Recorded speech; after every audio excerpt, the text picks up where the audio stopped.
Good morning, students. How are you all? I hope you all are fine and your study is going on very well. Dear students, last time we have discussed about postulates of Bohr model and we studied lots of things about energy levels, cells. Today we are going to start next topic, that is quantization of energy. Dear students, quantization of energy. By quantization of energy, we mean that a quantity cannot change gradually and continuously to have any arbitrary value. इसका मतलब ये है, quantization of energy का मतलब है, या quantization का meaning क्या होता है कि कोई भी क्वांटिटी जिसकी वैल्यू ग्रेजुअली धीरे धीरे और लगातार चेंज नहीं होती किसी एनी आर्बिट्रेरी वैल्यू को अचीव करने के लिए। आर्बिट्रेरी वैल्यू होती है कोई भी वैल्यू, बट किसी भी क्वांटिटी में जो चेंज आता है दैट चेंज इज एब्रप्टली, तेजी से आता है, एंड डिसकॉन्टिन्यूसली, वो लगातार नहीं होता, कॉन्टिन्यूस नहीं होता। आपको जब मैंने प्लैंक क्वांटम थ्योरी बताई थी वहाँ पर भी हमने पढ़ा था कि एनर्जी जो एमिट होती है, एब्जॉर्ब होती है किसी भी सोर्स से, that is not continuously, that is discontinuously and in form of small packets of energy। और वो क्या डिसकॉन्टिन्यूसली है, एक के बाद एक पैकेट जो है एनर्जी की स्मॉल पैकेट, स्मॉल अमाउंट जो है वो ट्रांसफर होती है। तो क्वांटाइजेशन ऑफ एनर्जी का मतलब होता है कि किसी भी सोर्स से जो एनर्जी रिलीज हो रही है तो वो एनर्जी एब्रप्टली और डिसकॉन्टिन्यूसली रिलीज होती है, और क्या करने के लिए, एक सर्टेन फिक्स वैल्यू को अचीव करने के लिए। तो इन दोनों में जो डिफरेंस है, कॉन्टिन्यूसली और ग्रेजुअली और एब्रप्टली एंड डिसकॉन्टिन्यूसली, इसको एक एग्जांपल से समझते हैं। For example we consider a taxi. Taxi में जो होता है दो हमारे पास मीटर होता है, एक स्पीडोमीटर होता है और एक फेयर मीटर होता है। स्पीडोमीटर यानी कि गाड़ी की स्पीड जो है कभी स्लो होती है कभी फास्ट होती है, उसमें कोई फिक्स नहीं है, एनी आर्बिट्रेरी वैल्यू, कोई भी वैल्यू उसकी हो सकती है। एक बार स्पीड दी 40 किलोमीटर पर second, 40 kilometre per hour speed हो गई है, उसके बाद ब्रेकर आ गए, कम हो गई है, फिर ट्रैफिक जैम हो गया और कम हो गई है। तो बार बार जो है उसमें कोई फिक्स वैल्यू नहीं है कि स्पीडोमीटर में कभी स्पीड कम हो रही है कभी ज़्यादा हो रही है।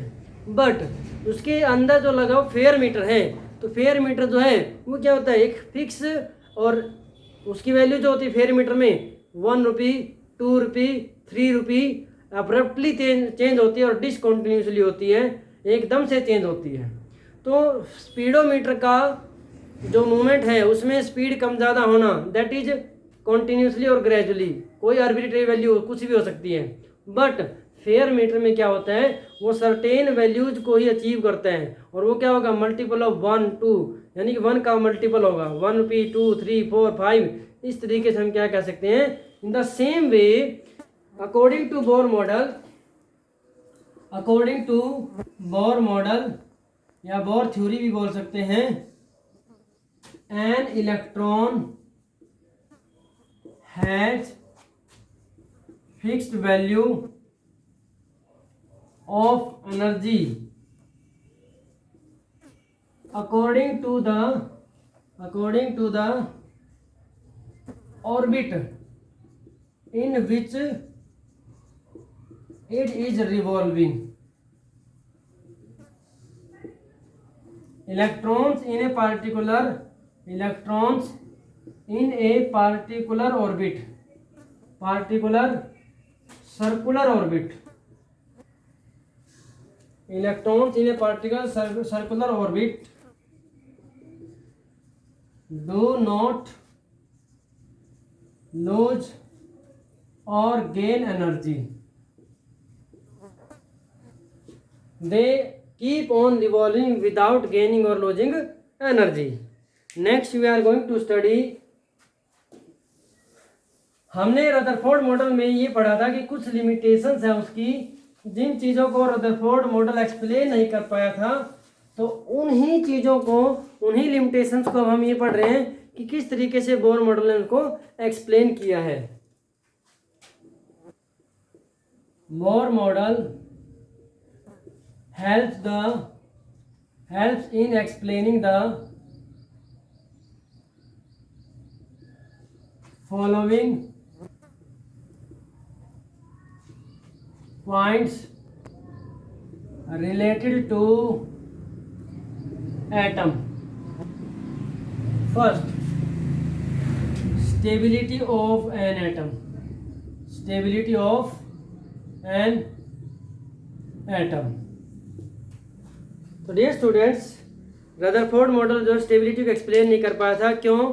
बिकॉज रदरफोर्ड मॉडल में क्या था कि रदरफोर्ड मॉडल में वहाँ पर जब भी कोई चार्ज पार्टिकल रिवॉल्व करता है न्यूक्लियस के चारों तरफ, तो उस केस में क्या हो जाता है, एनर्जी लूज होती है। उसके अकॉर्डिंग तो क्या होना चाहिए, इलेक्ट्रॉन जो है न्यूक्लियस में कोलैप्स कर जाना चाहिए, बट एक्चुअल में ऐसा नहीं होता। बट बोर मॉडल में स्टेबिलिटी को एक्सप्लेन कैसे किया है, जो पॉइंट अभी हमने पढ़ा है, stability of an atom is due to the reason that electrons revolving in a particular circular orbit do not lose और gain energy, they keep on revolving in particular orbit of fixed value of energy. Atom is quite stable because electrons in a particular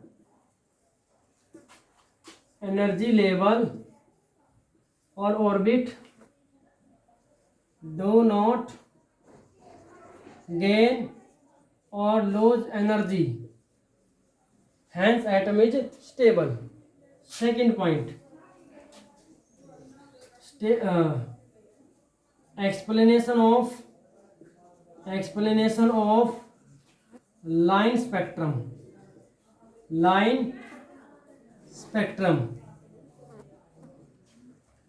ये students में ध्यान से देखेंगे, explanation of line spectrum.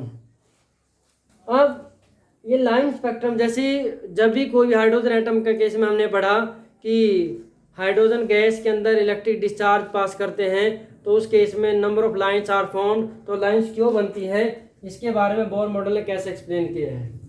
When energy is absorbed bye an electron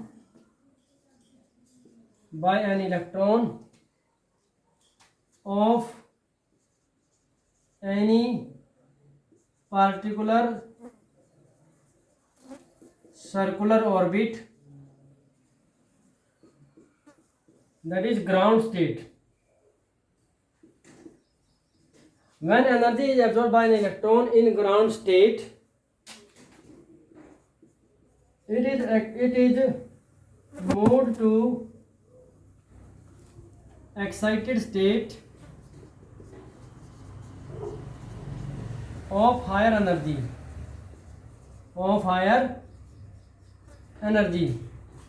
but life of excited state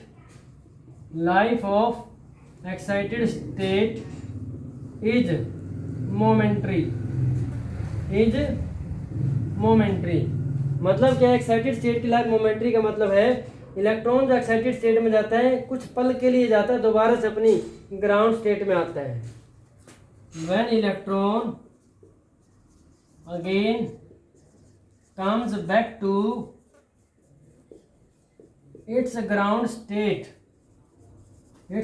state then energy is released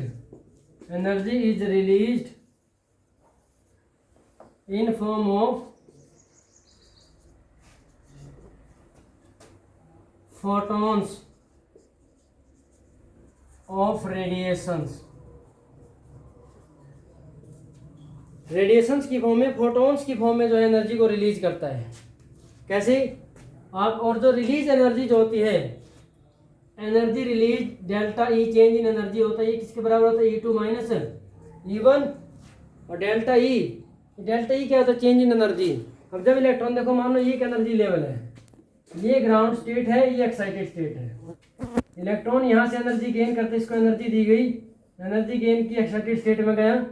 अब जिस energy जो हमने दी है, जिस पार्टिकुलर वेवलेंथ की एनर्जी को गेन करके ऊपर गया है, same value of energy is release when electron come back to its ground state. और वो एनर्जी जब इलेक्ट्रॉन वापिस आ रहा है तो वह एनर्जी किसकी फॉर्म में, रेडिएशन की फॉर्म में, फोटॉन्स की फॉर्म में रिलीज करता है।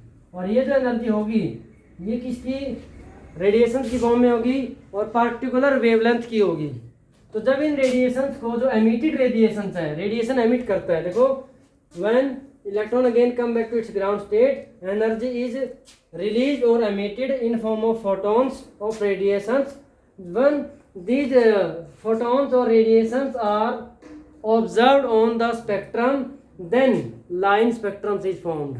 तो जब ये रेडिएशन ऑब्जर्व की जाती है फोटोग्राफिक प्लेट के ऊपर तो लाइंस बनती हैं, लाइंस आर फॉर्म्ड। और देखो कैसे जो लाइन बनती है, पार्टिकुलर लाइन क्या डिनोट करती है, पार्टिकुलर वेवलेंथ या फ्रीक्वेंसी को डिनोट करती है। तो डेल्टा ई किसके बराबर होगा, h nu is equal to E2 minus E1। तो यहाँ से न्यू किसके बराबर हो जाता है, nu is equal to E2 minus E1 divide by h. E2 minus E1 divide by h हो गया। और आपने क्या पढ़ा हुआ है, न्यूज होता है फ्रीक्वेंसी, ये किसके बराबर होते हैं, C बाई लैम्बडा के बराबर होते हैं। तो nu is equal to C by lambda and it is equal to E2 minus E1 divide by h. Then lambda कैसे लिख सकते हैं, lambda is equal to HC divide by E2 minus E1। It means क्या है, we can find out the wavelength और frequency of photon, energy of photon या wavelength of photon emitted by the electron when it comes back from excited state to ground state. जब वो excited state से ground state में आता है तो photons की फॉर्म में एनर्जी को रिलीज करता है, तो उनकी वेवलेंथ क्या है उसको कैलकुलेट किया जा सकता है। Third point, it explain the energy of electron,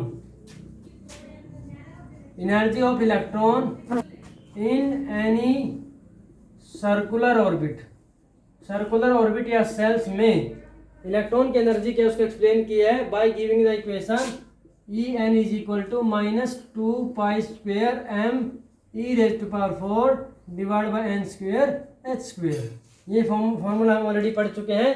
तो on the basis of this formula we can calculate the energy of electron. So these are some points which show that Bohr theory helps in explaining some points related to the atom। Dear students, Bohr theory ने बहुत सारे points को explain किए हैं। Irrespective of these points, इनके अलावा there are some limitations of Bohr model also. Bohr model की भी कुछ लिमिटेशंस होती हैं जिन्हें हम वन बाय वन डिस्कस करेंगे। तो next is limitations of Bohr model. These are some limitations of Bohr model. First point, inability to explain the stability of multi-electron atoms।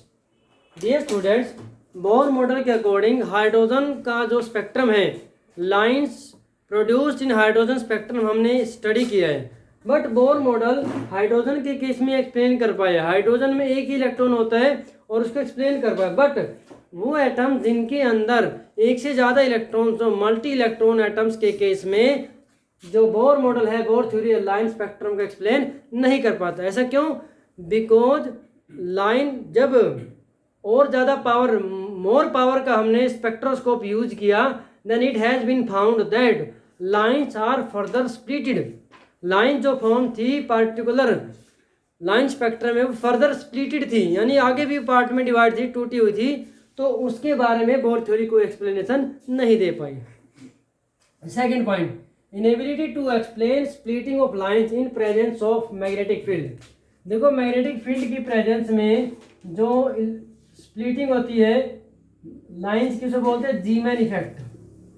मतलब क्या है कि जब लाइन स्पेक्ट्रम को स्टडी करते हैं और फिर लाइन स्पेक्ट्रम पर मैग्नेटिक फील्ड अप्लाई करें तो मैग्नेटिक फील्ड की प्रेजेंस में लाइंस फर्दर स्प्लिट हो जाती है, ब्रेक डाउन हो जाती हैं, उसको हम जीमैन इफेक्ट बोलते हैं। इलेक्ट्रिक फील्ड अगर अप्लाई करते हैं तो उसमें भी स्प्लिटिंग हो जाती है लाइंस की, वो स्टार्क इफेक्ट होता है। तो ये दोनों इफेक्ट भी जो है बोर थ्योरी के अकॉर्डिंग एक्सप्लेन नहीं हो सके। Next is inability to explain 3 dimensional model of an atom. According to Bohr model, electron revolve in circular orbits around the nucleus. It means circular orbits जो है एक प्लेन में है. जैसे हम बात कर रहे हैं कि जैसे मान लो ये न्यूक्लियस है, इसके चारों तरफ इलेक्ट्रॉन रिवॉल्व कर रहे हैं, तो ये क्या है, एक सर्कुलर ऑर्बिट में एक प्लेन में है. ये एक्स वाई प्लेन है ना, क्योंकि हमारा जो बोर्ड होता है, नोटबुक है, ये एक्स वाई प्लेन होता है, 2 डायमेंशनल प्लेन होता है. इसके अकॉर्डिंग तो एटम की स्ट्रक्चर क्या होनी चाहिए, फ्लैट होनी चाहिए. बट एक्चुअल में structure of an atom is not flat, it is 3 dimensional. तो 3 डायमेंशनल स्ट्रक्चर के बारे में बोर थ्योरी एक्सप्लेन नहीं कर पाती. Next point, inability to explain shapes of molecules. बहुत सारे मॉलिक्यूल्स नेक्स्ट हम स्टडी करेंगे हायर यूनिट्स में. उस केस में हम पढ़ते हैं कि कोवलेंट बॉन्ड्स जो हैं मॉलिक्यूल के बीच में प्रेजेंट होते हैं. Covalent bonds are directional bonds. तो मॉलिक्यूल्स के अंदर क्या शेप होती है, उनकी शेप लीनियर होती है, ट्राइगोनल, प्लेनर होती है, ऑक्टाहेड्रल होती है. इस टाइप से शेप्स ऑफ मॉलिक्यूल के बारे में बोर थ्योरी एक्सप्लेन नहीं कर पाती. And last point is inability to explain dual nature of. Very important topic है ये. नेक्स्ट हम पढ़ेंगे नेक्स्ट लेक्चर में ड्यूअल नेचर ऑफ मैटर. देखो प्लैंक क्वांटम थ्योरी के अकॉर्डिंग हमने क्या पढ़ा, प्लैंक क्वांटम थ्योरी में हमने पढ़ा पार्टिकल नेचर. उसके बाद इलेक्ट्रोमैग्नेटिक वेव थ्योरी के अकॉर्डिंग हमने क्या पढ़ा है, उसमें हमने पढ़ा है कि वेव नेचर. बट तो वहाँ से क्या क्लियर होता है कि मैटर की ड्यूअल नेचर होती है. कोई भी पार्टिकल है उसमें पार्टिकल नेचर भी होती है और उसमें वेव नेचर भी होती है, तो उसे हम बोलते हैं ड्यूअल नेचर. तो ड्यूअल नेचर ऑफ मैटर को एक्सप्लेन नहीं कर पाता बोर थ्योरी और हाइजेनबर्ग अनसर्टेनिटी प्रिंसिपल. ये जो है नेक्स्ट उसमें पढ़ेंगे. मैं थोड़ा हिंट दे देते हैं कि जब भी इलेक्ट्रॉन रिवॉल्व करता है तो सर्कुलर ऑर्बिट में इलेक्ट्रॉन की एग्जैक्ट पोजीशन और उसकी velocity both can not be calculated simultaneously. तो ये हम हाइजेनबर्ग अनसर्टेनिटी प्रिंसिपल में पढ़ेंगे कि एक सर्कुलर ऑर्बिट में इलेक्ट्रॉन को अगर उसकी एग्जैक्ट पोजीशन का पता लगाना हो और उसकी उस टाइम पर वेलोसिटी कितनी है, तो that can not be calculated simultaneously. दोनों को एक साथ कैलकुलेट नहीं किया जा सकता. ये हम हाइजेनबर्ग अनसर्टेनिटी प्रिंसिपल में पढ़ेंगे. So dear students, I think this is enough for today. Next time we will discuss some numerical problems and again we will discuss dual nature of matter and Heisenberg uncertainty principle. Thank you and have a nice day.